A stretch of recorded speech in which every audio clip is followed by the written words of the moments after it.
Viewers, hello, hello, hello. Hello, everyone. All right, viewers, I need your help. I need your assistance. Ishonda and I, we're going live alone in the studio today. So I need you all to get in the chat and let us know if you can hear and see us okay. If you can put yes, thumbs up, whatever the case may be, let us know that you can hear and see us okay. All right. Also, while you all are doing that, I need you all to share and tag any family caregivers that you may know so they can get in the room. I went ahead and tagged some individuals, so go ahead and tag some family caregivers that you may know. Thank you, Ralph, for letting me know. Thank you. Tag them and let them know to get in the room because, listen, here on the Green Table live talk show, that's what we do. We give away resources, we give away tools, we let you know the ins and outs of senior care. And so we want everyone to be in the room. That's right. Valuable information. And we don't want you guys to miss this. All right. So we got the thumbs up that they can hear us okay. We got our viewers sharing, tagging. So let's jump right in. Let me formally welcome you. Again, welcome to the Green Table Live Talk Show. I am Jessica Wright. And I'm Ishonda Blue. And we're your co-hosts of the Senior Care Talk Show. And we are your senior care experts. So listen, why are we here every Monday? We're here every Monday at 6 p.m. because we are, again, your senior care experts, and we want to give you the ins and outs, the do's and don'ts. We want to help you navigate coming into the senior care industry and being able to find the resources that is eligible, that your loved one is eligible to receive, and know how to get the resources and be able to make the right decisions, timely, make cost-effective decisions in the senior care industry. And so that's what we're here to do. That's right. Now, Ishonda, as you can see, we have viewers coming in. Can you tell them a little bit about who we are? Yes, just a little bit about us. We are registered nurses. We have been in the senior care industry combined over 40 plus years of experience. We like to call this, we don't just call it, it's our calling, it's our ministry. This is what we do. We are passionate about seniors. We started our own company in 2007, Innovative Senior Solutions. We do all things, and we have done all things senior care, home care, adult daycare, personal care homes, transportation, family caregiving, you name it, we've done it. We started our business because of our grandmother who told us she never wanted to go to a nursing home, and she was our first client. And so we've been improving the lives of seniors ever since. Yes. And so we love what we do, and we know that this is going to touch every single household. And so we have a mandate to sound the alarm and to let individuals know about the resources, how you can navigate in this maze called senior care and get the value, get the service you need to take care of your loved one. And so that's what we do here at the Green Table. And so we're going to jump right in. Today's topic is we're going to share with you how to get free services through the Medicaid waiver, right? How can you get on, utilize, be eligible for the free Medicaid services for home and community-based services. Is that right? That's right. All right. So if you're ready, type ready in the chat. And if you If you're a family caregiver or if you've been a caregiver, put me in the chat because I want to make sure, everyone knows who's in the room and that they're not alone. And so let's talk to us in the chat. Who's a caregiver? Who's been a caregiver? Who will be a caregiver? Because if you have aging loved ones and you're going to be their caregiver, you're in the right place. So you sound the alarm in the chat and say, I'm here as well. One of the things that we like to share that, all the years we've been doing senior care, we never once got a call from a senior loved one. It was always their children. Most of the times they lived out of town. And was very concerned about mom and dad and wanted to know what could they do. And most of the time they needed something right then. So anyway, we saw the need to make this a resource to our community. So we'll start there. We want to talk about the Medicaid waivers on tonight. First, I would say that because we said free. And of course, everybody doesn't qualify, right? There are different things that make you eligible for the Medicaid waivers that pay for home and community-based care services. Let me explain that too. So home and community-based services are all the services that you can get that are not nursing home. Like nursing home is in facility, in institutional type care. Home and community based is just that. It's in the home, it's in the community, such as in-home care, adult daycare, personal care homes, assisted living. All those things are home and community based. And so Medicaid does have a special waiver programs that pay for this type of care. And some people do qualify to receive services free. And so I just want to explain that on tonight. Jessica, first tell us, what are the different waivers? What are the names of the different Medicaid waivers? So we have the elderly, blind, and disabled waiver. That's you may hear of it as the EDWP waiver. Under that waiver, you have CCSP and SOURCE. So those are the two different agencies that provide, that refer and are case management services for the EDWP. That's the elderly, blind, and disabled waiver. Okay, so those are two types of waiver, CCSP and SOURCE under the EDWP waiver. And this one waiver, and those are the referring agencies, CCSP and SOURCE. Okay, explain that. Because I know there's a difference in the two waivers. One has to do with the amount of income. That's correct. So the SOURCE is for SSI disabled individuals. Okay. So those are your more like your lower income that gets the 974 as their Social Security income. So those are those individuals. CCSP still the same requirements, but these individuals can have a higher income, right? So they may have a cost share, or their income may be over the 974 limit. Got it. So, and usually if you have Medicaid, just plain Medicaid, 9 times out of 10, you may meet the eligibility for this Medicaid waiver, which is separate, it's not the same. But 9 times out of 10, you may qualify for this waiver based off of income. Income is one of the things that will qualify you for this waiver. It is for generally low income individuals. Like Jessica said, they usually get their SSI. But let me say this, because a lot of times some of the things that we saw was people qualified for the waiver and they had a cost share.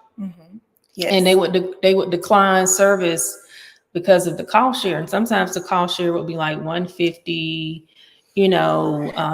it can range from $10 up to probably $2,500. I mean, it just depends on the individual's income. But you're getting $10,000 worth of care a month. right? Yeah. But you refuse the service because of the cost share. So just please, if you have a cost share, please talk to someone about it so you can kind of understand the overall picture there, what you're going to be getting, what valuable care and resources you'll be getting, and you don't want to decline it because of a cost share. Sometimes, now some people, if you have a significant income, they won't qualify anyway. Right. But we That's do correct. see a lot of people who could benefit for services and they decline because of cost share. So anyway, I didn't want to go, that was a rabbit hole. But anyway, I wanted to point that out. So number one, we want to talk about understanding the eligibility criteria for these Medicaid waivers. And there are different types of waivers out there. There's now and comp, there's the, what is it? The ICWP. These are, I know we're saying these acronyms, but these are different types of waivers out there. Now and comp is more for, talk about now and comp.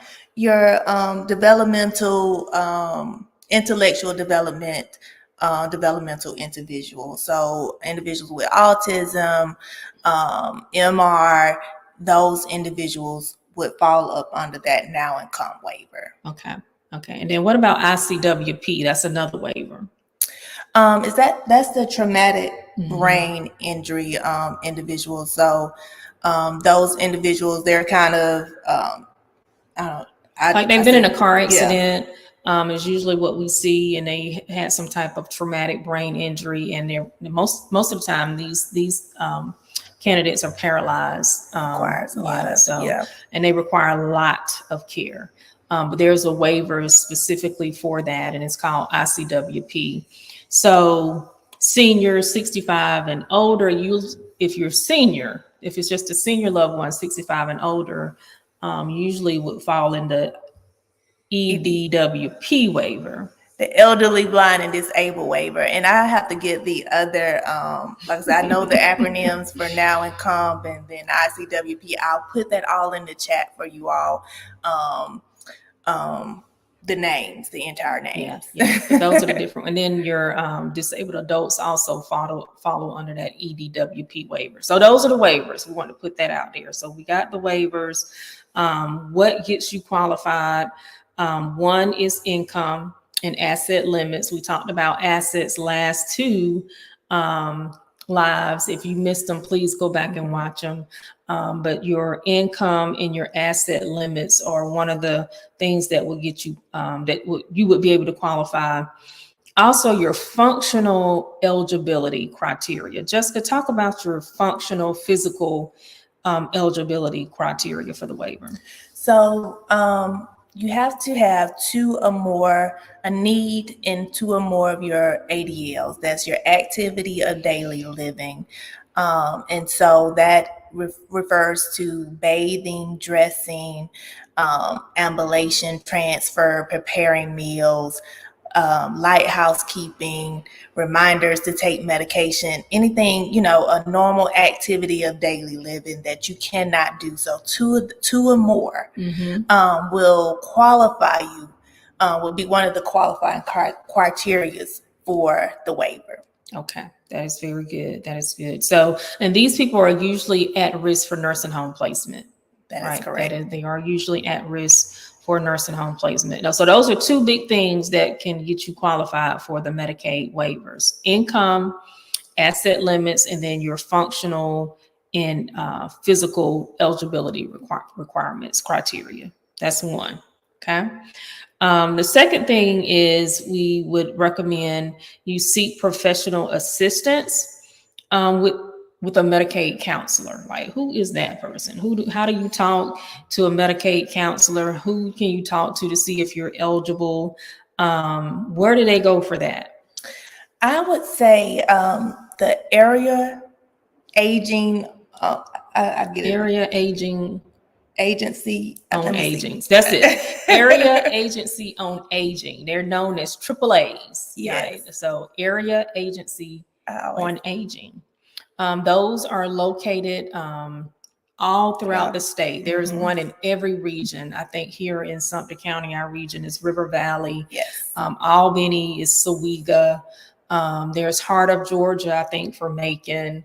I can't think of all the names right now. And I'll put them in the chat. So I know we have viewers from all over the state. And so I'll put every AAA agency in the chat for you all for reference. Yes. And so that is a good start, a good starting place to talk to someone to see if you're eligible. If you are eligible, they'll send you a form to fill out to actually get submitted to be qualified, to see if you're qualified.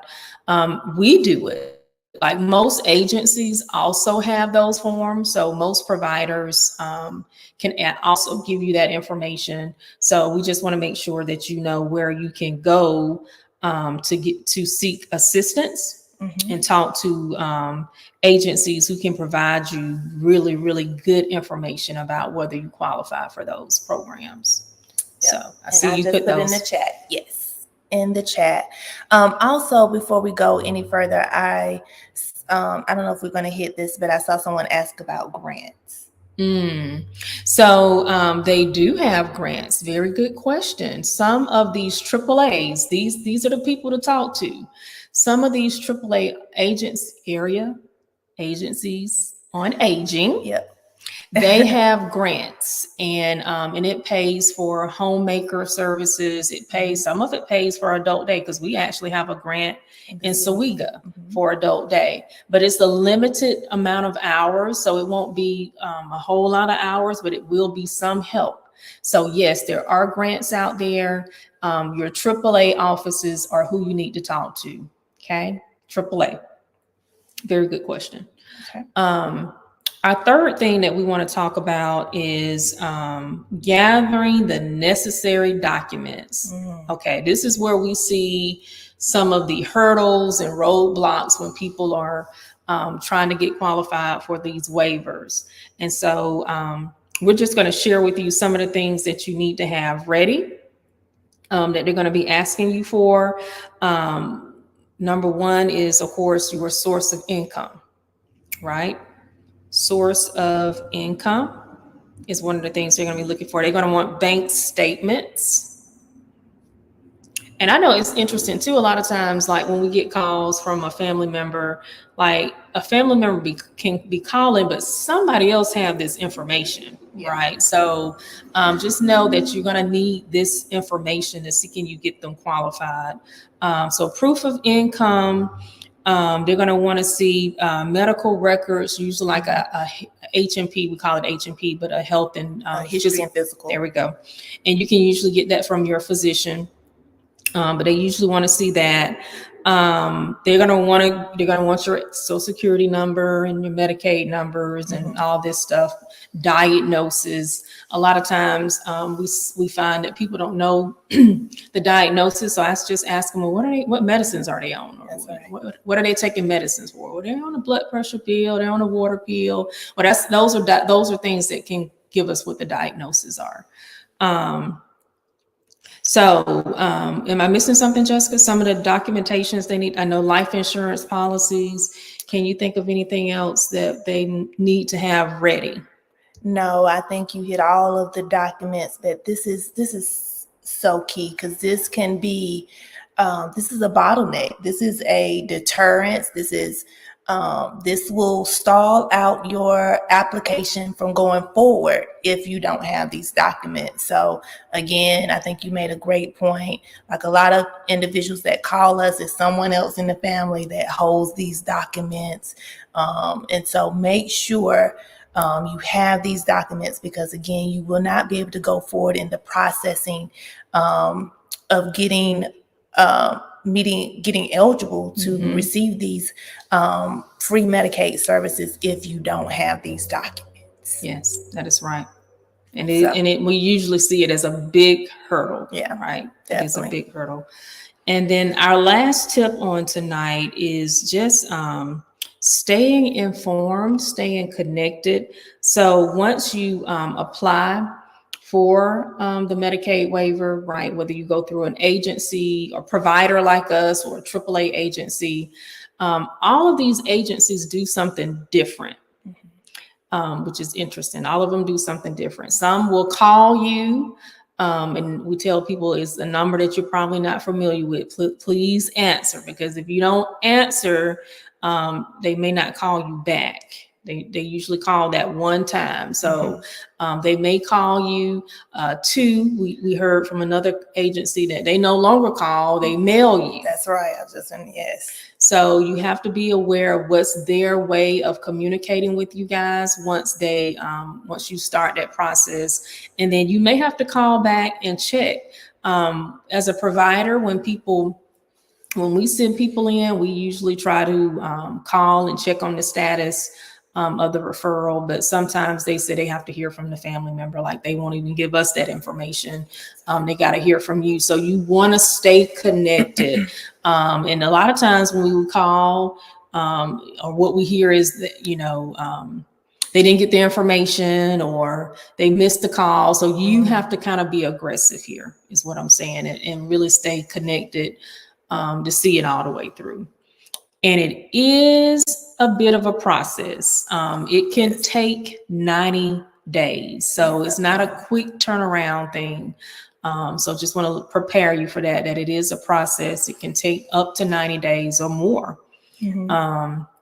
And so just be prepared that it's not quick. It does take time. Yeah, that is key, because I think you said it earlier, when individuals call us, they need help right then, right? They haven't planned, they haven't gone ahead and sought out different resources that could start helping them preparing for this. So they call when they're in a dire need, and then it takes, up to 90 days. And so another thing that I wanted to point out, that I want to make sure that our viewers don't miss, because a lot of individuals say, well, I don't have Medicaid, I have Medicare, I have the blue, red, and white card only. So does that mean I'm not eligible for the home and community-based services? You are still eligible. This is a special Medicaid. We can walk you through this Medicaid process for home and community-based services. So you do not have to already have Medicaid.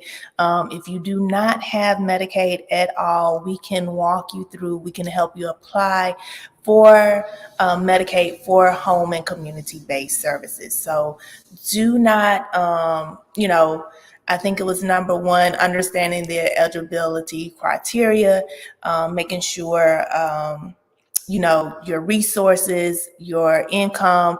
Do not let us go through the process. I say let the person that's processing you through tell you you're not eligible. Don't you make that decision.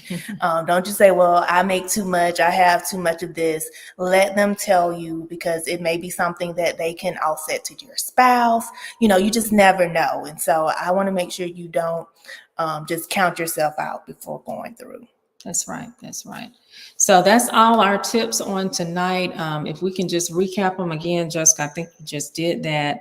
But we said one is understanding your eligibility criteria, the income asset limits and your functional limitations, seeking professional assistance, whether it be through us or any provider a trusted provider for you, or a AAA agency, which we have listed here in the comments. You can go and you can see the agency for every region in Georgia. Yes. And then I think our last tip was, gathering the necessary documents was a tip, and then staying informed. So those are our tips on tonight. We want you guys to, again, if you have any questions, put it in the comments. If you watch replay, hit replay or put replay in the comments.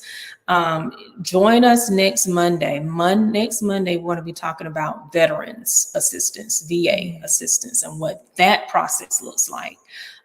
So you don't want to miss next Monday either. Okay. Anything else? No, that's it. So last thing I would say, I said that was it. But the last thing is tag a family caregiver.